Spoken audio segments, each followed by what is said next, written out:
Welcome to Volume 3 of Gnosis Knockout, and we're on interviewing 103, finding the right question. Previously in 101, we spoke about the importance of research, and in 102, we focus on the importance of treating our interviewee like a living, breathing human being.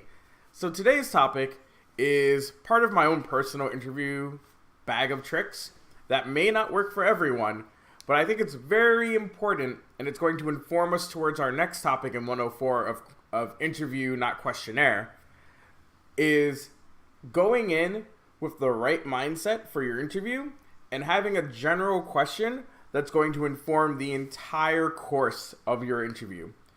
What does that mean? So, I usually go to an event with a single question that I want to inform every interview that I'm doing. In EVO 2017, that one question was, how have you stayed so competitively dominant for so long? A lot of the people I interviewed at EVO 2017 are people who have competed in multiple games and have been playing for multitudes of years and are always considered a major threat at the events that they're at. And they usually place extremely high. So when I was talking to people like Daigo Umehara, GamerB, Snake Eyes, Bonchan, PR Balrog, Armada, these are all players who have been playing for a very long time and have stayed competitively dominant for a very long time. And so my idea for that weekend was to incorporate and organically get to the point where I could ask that one question.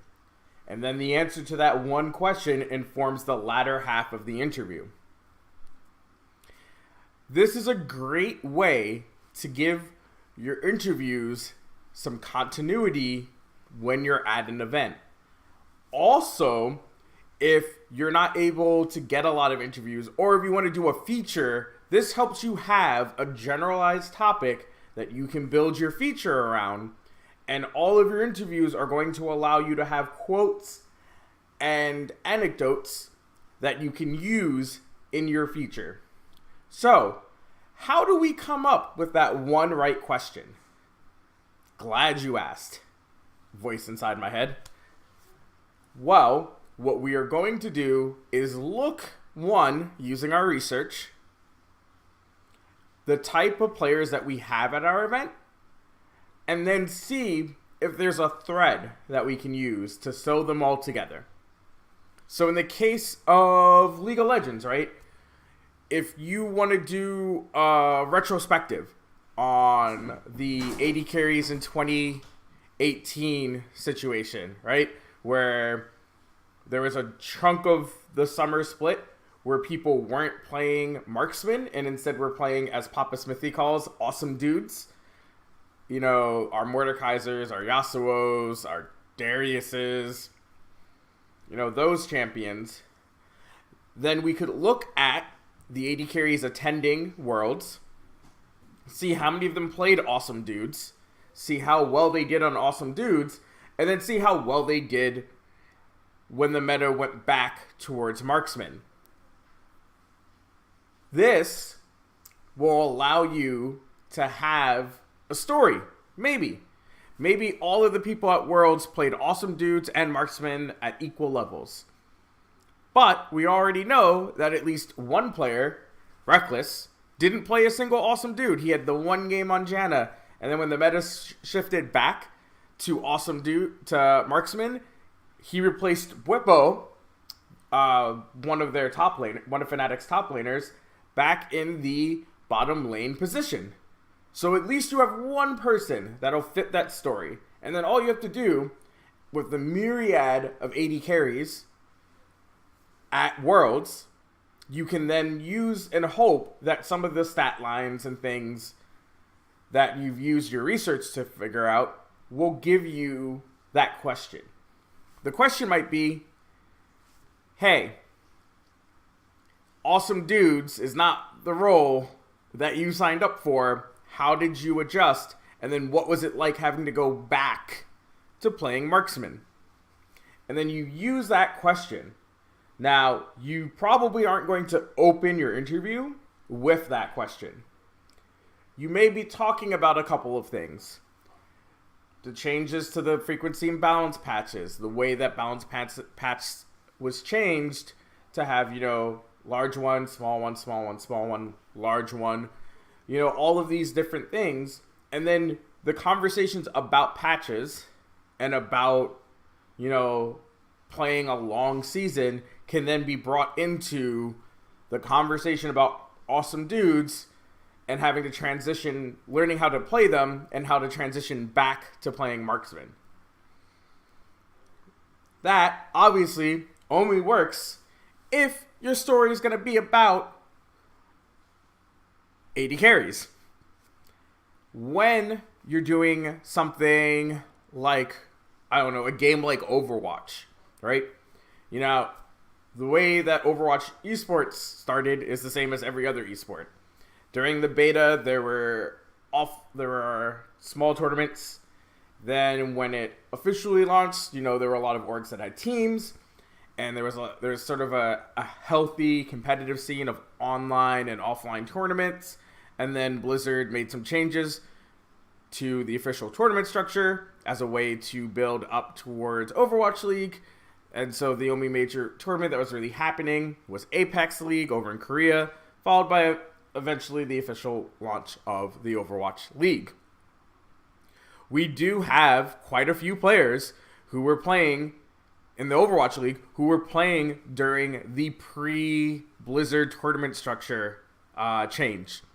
So a great story that you can do, especially with Overwatch League heading into its second season, is asking some of these veteran players of Overwatch what it was like being in that scene where one day there is a bunch of teams and there's like a healthy competition, right?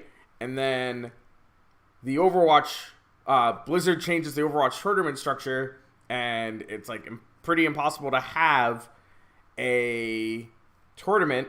And you're seeing organizations drop teams left and right. And then there was no information about what was going on with Overwatch League, right? And then, boom, teams are being picked. And some orgs, went with their previous roster. Some orgs, like Cloud9, dropped their entire team and went with their team and a half, bought a team and a half of Koreans. And, that's something that I know from talking to some Overwatch players in my interviews. That was a really scary period for a lot of them. And a lot of them didn't know if they were going to continue doing Overwatch. A lot of them didn't know if they were going to become streamers, if they were going to find another game, if they were going to go to another shooter, were they going to, switch to Battle Royale games, which is becoming extremely popular, and the esport was kind of slowly growing as this dark period was happening. Knowing the history of things, which goes back to 101, doing research, will help inform you to have that right question, that right mindset that will drive a bulk of your interviews. And granted, you don't have to have the right mindset or the right question for every single interview you do. You don't have to go to a weekend of Overwatch League with only one question in mind and base all of your interviews around it. However, having this in mind, especially if you are new to working a live event, will help you sort of get your interview back on track if the topic that you had in mind ends up going off the rails.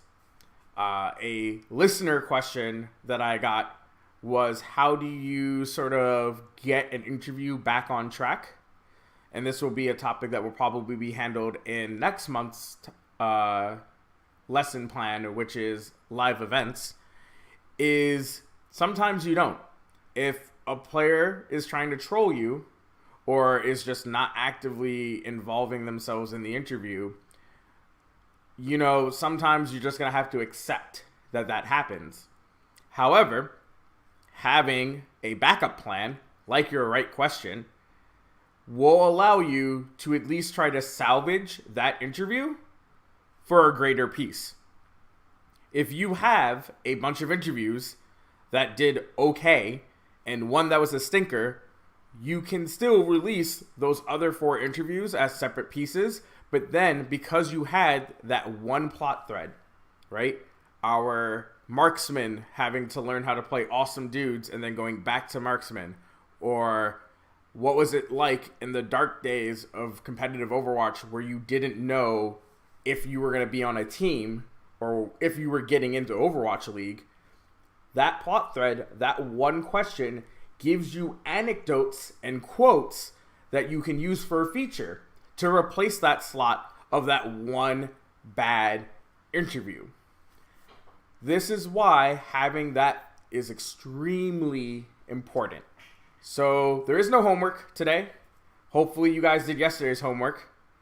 And until next time, remember to go beyond and plus ultra. And tomorrow's topic is going to be interview and not questionnaire.